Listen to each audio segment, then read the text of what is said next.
Hello बच्चों, आज हम लोग पाइथागोरस थ्योरम देखने वाले हैं। पाइथागोरस थ्योरम क्या बोलता है, क्या इसका एप्लीकेशन है, इसके बारे में जानेंगे। सबसे पहले पाइथागोरस थ्योरम होता क्या है वो देखेंगे। सपोज करो आपके पास कोई राइट एंगल ट्रायंगल है।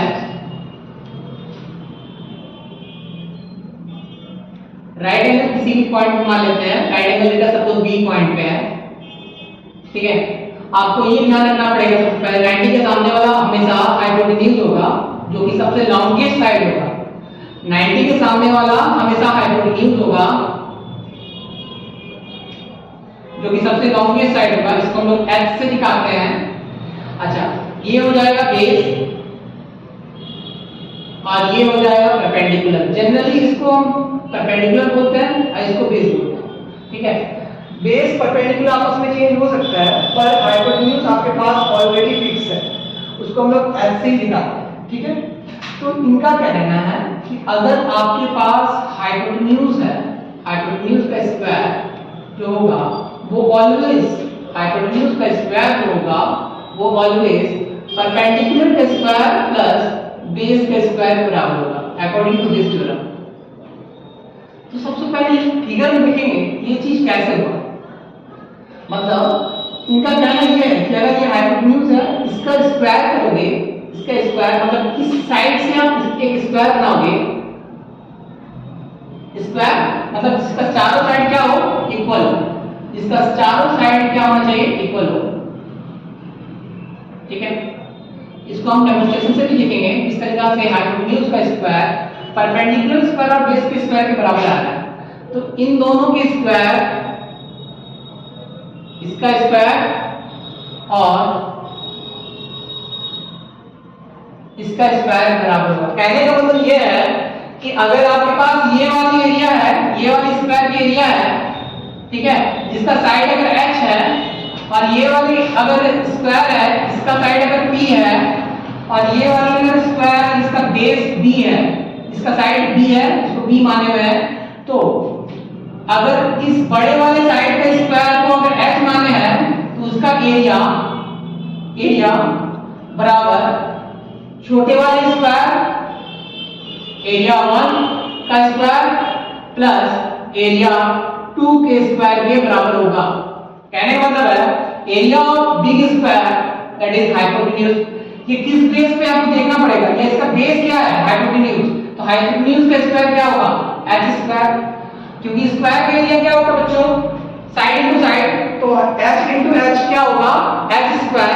सिमिलरली अगर हम इस साइड का बात करेंगे a1 अगर हम इसको बोल रहे हैं, a2 अगर इसको बोल रहे हैं, अगर a3 इसको बोल रहे हैं, तो a1 का स्क्वायर a1 के एरिया निकालने के लिए साइड इसका p है बच्चों, तो p into p that is क्या हो जाएगा, p स्क्वायर, और एरिया 2 निकालने के लिए b into b that is b square. अब इसी चीज को डेमोंस्ट्रेशन से देखेंगे, किस तरीके से डेमोंस्ट्रेशन में ये प्रूव होता है। देखो बच्चों, ये राइट एंगल ट्रायंगल है जिसका एक एंगल 90 डिग्री है, ठीक है। और ये वाली बड़ी वाली साइड, इसको हम लोग h से दिखा रहे हैं, इसको p से दिखा रहे हैं, और इसको b से दिखा रहे हैं, ठीक है। तो आप देख सकते हो कि इसका साइड का स्क्वायर, हाइपोटेन्यूज को अगर हम देखें, इसका साइड h है, इसका स्क्वायर का एरिया लेंगे, और इसका स्क्वायर, इसका साइड का स्क्वायर लेंगे, ठीक है, और इसका साइड का स्क्वायर लेंगे। तो आप देखोगे इन दोनों के साइड का स्क्वायर ये इक्वल्स टू आएगा इसके स्क्वायर बराबर। मतलब इसका अगर हम बात करें, हाइपोटेन्यूज का बात करें, तो हाइपोटेन्यूज का square equals to p square plus b square, ठीक है। आप देख सकते हो इस फिगर से किस तरीके से हाइपोटेन्यूज का square p square plus b square के इक्वल है, ठीक है। अब हम आगे कुछ इसका एप्लीकेशन देखते हैं, ठीक है। तो बच्चों देखो, आज हम ये देखेंगे पाइथागोरस थ्योरम में पहले ये जानिए कि क्या होता है।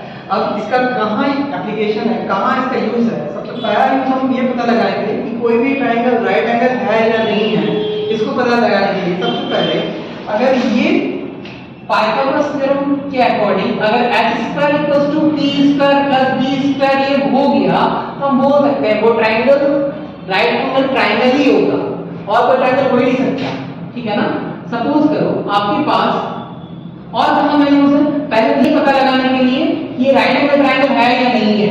सेकंड पार्ट, कि अगर मान लो कोई आपके पास स्क्वायर है, ठीक है, स्क्वायर का साइड दे रखा है, उसका डायग्राम निकालना है, तो हाइपोटेनस थ्योरम का यूज करके आसानी से निकाल सकते हो।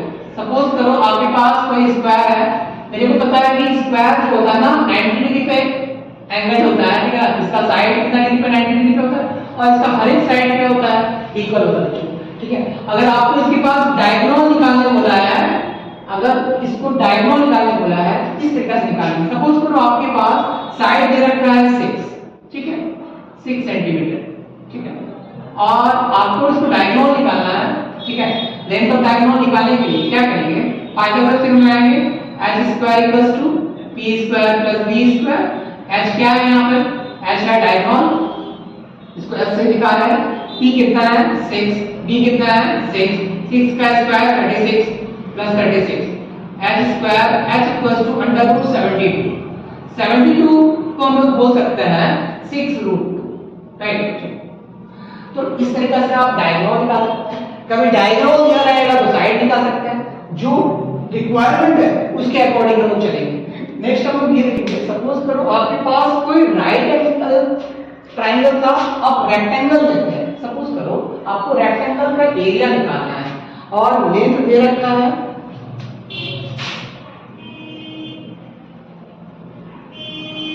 मान लो लेंथ है 8 सेंटीमीटर, ठीक है, और डायगोनल दे रखा है 10 सेंटीमीटर, ठीक है, और आपको इसका एरिया ऑफ रेक्टेंगल निकालना है। तो एरिया ऑफ रेक्टेंगल निकालने के लिए बच्चों क्या चाहिए, लेंथ और ब्रेथ, है ना। लेंथ आपके पास 8 सेंटीमीटर ऑलरेडी अवेलेबल है, क्या चाहिए, नहीं बताओ क्या चाहिए आपको, ब्रेथ।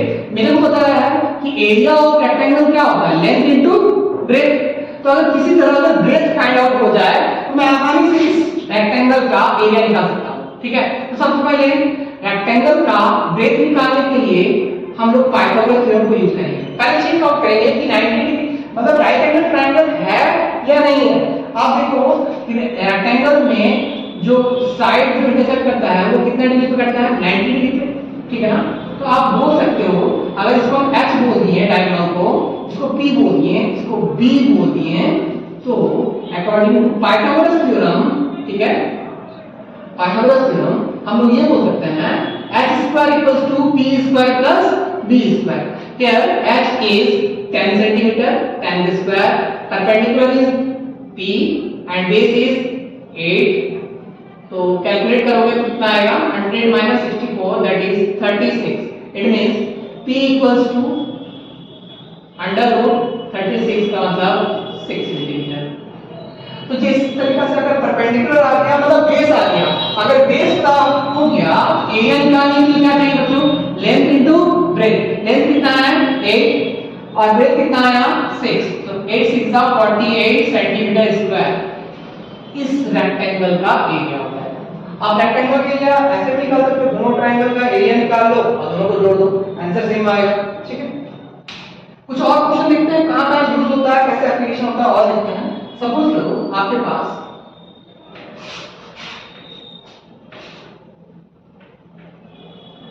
कोई सर्कल, अब ये सर्कल है, ये सेंटर है, सर्कल से होते हुए एक टैंजेंट क्रॉस कर रहा है, टच करते हुए एक लाइन क्रॉस कर रहा है, उस लाइन को हम लोग क्या बोलेंगे, टैंजेंट।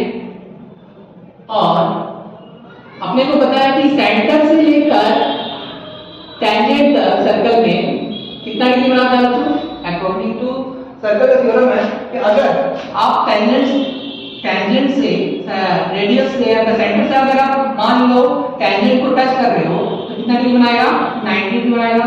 सपोज करो आपके पास 10 सेंटीमीटर है और ये 8 सेंटीमीटर है, ठीक है। 90 के सामने वाला ऑलवेज ध्यान रखना वो हाइपोटेन्यूज ही होगा, ऑलवेज वो चेंज नहीं होगा। 90 के सामने वाला ऑलवेज जो भी होगा वो हाइपोटेन्यूज होगा। ये दोनों चेंज हो सकता है पर हाइपोटेन्यूज का चेंज नहीं हो सकता है। अब हाइपोटेन्यूज देखो कितना है, 10 का स्क्वायर, 10 का स्क्वायर, परपेंडिकुलर है यहाँ पर रेडियस, बेस 8 स्क्वायर, तो 100 - r² + 64। Here r² = 100 - 64 that is equals to 36, then r equals to under root 36, it means it is 6 centimetre. ठीक है, अब नेक्स्ट क्वेश्चन की तरफ हम लोग देखेंगे। पहले आप ये देखो, तो दिक्कत है तो बताओ। ठीक है,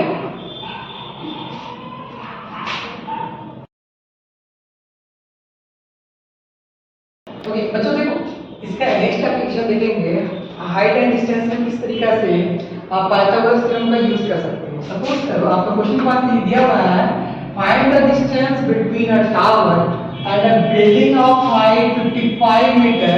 मतलब टावर का यहाँ लेटर सपोज इसको टावर बोल रहे हैं, टावर का हाइट यहाँ पे 55 मीटर बच्चों, और जो बिल्डिंग का हाइट है वो है 34 metre. Okay, such that the distance between their top, दोनों टॉप के बीच का डिस्टेंस दे रखा है 29। ठीक है, तो आपको निकालने क्या बोला बच्चों, distance between the tower and a building. मतलब टावर, ये टावर है और ये बिल्डिंग है, इन दोनों के बीच का डिस्टेंस कैसे निकालोगे बच्चों, टावर और बिल्डिंग की डिस्टेंस मतलब कौन सा डिस्टेंस, ये वाला। तो हम बोल सकते हैं ये जितना डिस्टेंस होगा ये भी उतना ही होगा। तो देखो बच्चों, ये सबसे पहले A B C D E triangle ABC का आप देखना, ये ट्रायंगल एक राइट एंगल ट्रायंगल है। ठीक है, ये 34 है, बी सी ई अगर 34 है तो बी डी कितना होगा, 34 होगा। अगर ये 34 तो टोटल 55 है, तो बचा कितना बच्चों, ये 21 होगा। ठीक है, अब देखो, अब यहां से ये राइट एंगल ट्रायंगल में पाइथागोरस थ्योरम लगा दो। Pythagoras theorem according to Pythagoras theorem को पता है h² = p² + b²। 90 के सामने वाला ऑलवेज h कितना है बच्चों, 29² = p, p कितना है बच्चों, 21² और बेस आपके पास निकालना है 841, 441, 21 का स्क्वायर, यहां से बेस आ जाएगा 841 - 441 दैट इज 400। तो बेस इक्वल्स टू बच्चों ना 400 का स्क्वायर रूट 20 सेंटीमीटर या 20 मीटर। मतलब B और C के बीच का जो डिस्टेंस होगा वो 20 मीटर होगा। जितना BC होगा उतना ही DE होगा। इसका मतलब टावर और बिल्डिंग के बीच में 20 मीटर का गैप है। ठीक है, तो देख सकते हो किस तरीके से पाइथागोरस थ्योरम आप हाइट एंड डिस्टेंस वाली प्रॉब्लम में अप्लाई कर सकते हो। ठीक है, एक सर्कल का क्वेश्चन देखेंगे बच्चों, उससे पहले ट्रिपलेट जानेंगे, ट्रिपलेट कैसे यूज करते हैं। ठीक है, देखो ट्रिपलेट क्या होता है, पहले ये जानो। मतलब तीन ऐसा नंबर जो पाइथागोरस थ्योरम को फॉलो करे। सर आप क्या बोलते हैं सर, सपोज करो आपके पास नंबर है 6, 8 और 10। इनमें से सबसे बड़ा नंबर कौन सा है, 10। 10 का स्क्वायर जो होगा वो ऑलवेज 6 का स्क्वायर प्लस 8 के स्क्वायर के बराबर होगा। This is not triplet. और 3, 4, 5 is triplet. It means 3 square plus 4 square equals to 5 square. Follow कर रहे हो बच्चों, तो आप देख सकते हो। इसी तरह आप जनरल में लेना चाहते हो, जनरल में तो ले सकते हो 2m m² - 1 m² + 1। m² + 1 is hypotenuse, always hypotenuse। बाकी दोनों को कुछ भी ले सकते हो। मान लो कोई भी साइड अगर 6 सेंटीमीटर दिया हुआ है, रेस्ट ऑफ द साइड निकालने बोला है, और ट्रिपलेट क्या होगा, अगर साइड 6 सेंटीमीटर है तो साइड अगर 6 सेंटीमीटर है 2m = 6 देन m = 3। m का वैल्यू 3, तो अगला साइड आप निकाल सकते हो m² - 1 मतलब 3² - 1 that is 9 - 1 that is 8। Okay, and m² + 1 it means 3² + 1 that is 9 + 1 that is 10। आप ये चीज देखना कि ये फॉलो कर रहा है कि नहीं। क्या क्या नंबर है, 6, 8 और 10। क्या 6, 8, 10 ट्रिपलेट होता है। तो आप जनरल आप याद रखो 2m m² - 1 m² + 1 this one is the triplet. Always किसी भी अगर राइट एंगल ट्रायंगल में ट्रिपलेट निकालने बोलेगा तो आप आसानी से यहां से निकाल सकते हो। ठीक है, वन मोर क्वेश्चन देखेंगे, उसके बाद फाइनली कंक्लूड करेंगे किस तरीका से हम लोग पाइथागोरस थ्योरम पढ़े, क्या होता है और कहां-कहां इसको अप्लाई किए। ठीक है, सपोज करो आपके पास कोई सर्कल, कोई भी सर्कल है, ठीक है,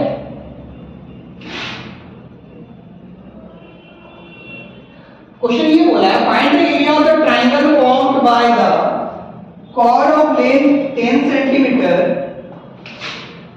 chord of length 10 सेंटीमीटर है, ठीक है। अब ये 10 सेंटीमीटर से ये निकालने बोला है of the circle whose radius is 13 centimetre, whose radius is 13 centimetre. अब बच्चों देखो सेंटर से लेकर यहां तक की दूरी को क्या बोलते हैं, रेडियस बोलते हैं। ये 30 ये भी 30। अब इसमें निकालने क्या बोला बच्चों, आप ये पढ़ना। क्वेश्चन ये है find the area of the triangle, find the area of the triangle formed by the chord of length 10 centimetre. इस chord ऑफ लेंथ 10 सेंटीमीटर से जो ट्रायंगल बना उसका एरिया क्या होगा। तो एरिया ऑफ ट्रायंगल निकालने का दो तरीका, एक तो हीरोस फार्मूला लगा लो, और अगर आप मान लो आप लगाना चाहते हो half into base into height, तो अगर बेस अगर आप 10 सेंटीमीटर पकड़ रहे हो तो हाइट आपको निकालना पड़ेगा। सपोज करो परपेंडिकुलर हाइट यहां पर हम गिराएंगे ना 10 सेंटीमीटर। अब ये देखो सेंटर से जब कॉर्ड पे जब गिरता है तो ये दो इक्वल पार्ट में डिस्ट्रीब्यूट करता है। अगर ये 10 है तो ये 5 होगा यहां से यहां, और यहां भी कितना होगा 5 होगा। ये 13 है ये 5 है, इसको कितना आना पड़ेगा 12 सेंटीमीटर। अगर हाइट आपके पास 12 सेंटीमीटर हो गया तो एरिया ऑफ ट्रायंगल निकालने के लिए क्या चाहिए बच्चों, half into base into height. समझो बच्चों, हाफ बेस क्या है वो 10, हाइट कितना है, हाइट कितना निकाले अभी हम 12, तो यहां पर आपके पास कितना आएगा 60 सेंटीमीटर स्क्वायर। मतलब इस ट्रायंगल का area of triangle AOB, area of triangle AOB is equals to half into base into height, that is base 10 and height is 12 cm। तो देख सकते हो पाइथागोरस थ्योरम को कहां-कहां यूज किया है। पाइथागोरस थ्योरम मैंने पहले बताया कि अगर ट्रायंगल राइट एंगल है या नहीं है, पाइथागोरस थ्योरम होता क्या है बच्चों, ये देखो मैंने बताया रिपीट कर रहा हूं मैं। पाइथागोरस थ्योरम क्या होता है कि अगर पहला ध्यान से सुनोगे, मैं चीजों को कंक्लूड कर रहा हूं क्या क्या सीखा मैंने, ठीक है। सबसे पहले पाइथागोरस थ्योरम में कब अप्लाई कर सकते हैं, अगर वो राइट एंगल ट्रायंगल हो तब ये एप्लीकेबल है। अगर राइट एंगल ट्रायंगल है 90 डिग्री के सामने वाला always hypotenuse and the rest of the two side is either perpendicular और base, it means h square equals to p square plus b square. मैंने बताया ये चीज कैसे होता है, ठीक है। अब कहां-कहां इसका यूज किए, पहला बात है कि ट्रायंगल राइट एंगल ट्रायंगल है या नहीं है। अगर इस कंडीशन को फुलफिल कर रहा है तो वो राइट एंगल ट्रायंगल होगा, अगर वो फॉलो नहीं कर रहा है तो राइट एंगल ट्रायंगल हो ही सकता। सेकंड पॉइंट, अगर कोई सर्कल है, ठीक है, और इस कॉर्ड से बेस पर हमको एरिया निकालना है और इसका रेडियस दे रखा है, तो आपको पहले इसका हाइट निकालना पड़ेगा, और हाइट निकालने के लिए पाइथागोरस थ्योरम यूज करना ही पड़ेगा बच्चों, ठीक है। नेक्स्ट यूज कहां पर किए, अगर स्क्वायर का डायगोनल दे रखा है, सपोज करो कुछ 6√2 या कुछ भी दे रखा है, तो साइड आसानी से निकाल सकते हो, क्योंकि स्क्वायर का हर एक एंगल कितना होता है 90 डिग्री। तो आपको पता है कि हर एक साइड इक्वल भी होता है, तो ये लगा सकते हो t square plus b square equals to h square.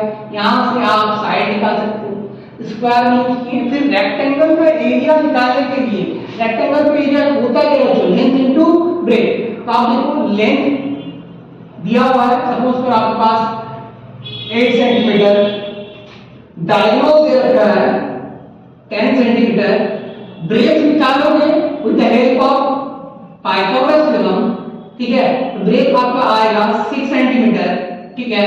और एरिया निकालने के लिए जैसे ही ब्रेथ आ जाएगा तो लेंथ इनटू ब्रेथ कर दोगे, तो वहां से आपके पास एरिया भी आ जाएगा। मैंने और एक इंपॉर्टेंट पॉइंट बोला, क्या बोला बच्चों, कि अगर पाइथागोरस ट्रिपलेट निकालना है, ट्रिपलेट निकालने का एक जनरल फार्मूला निकाल, ध्यान रखना 2m m² - 1 एंड m² + 1।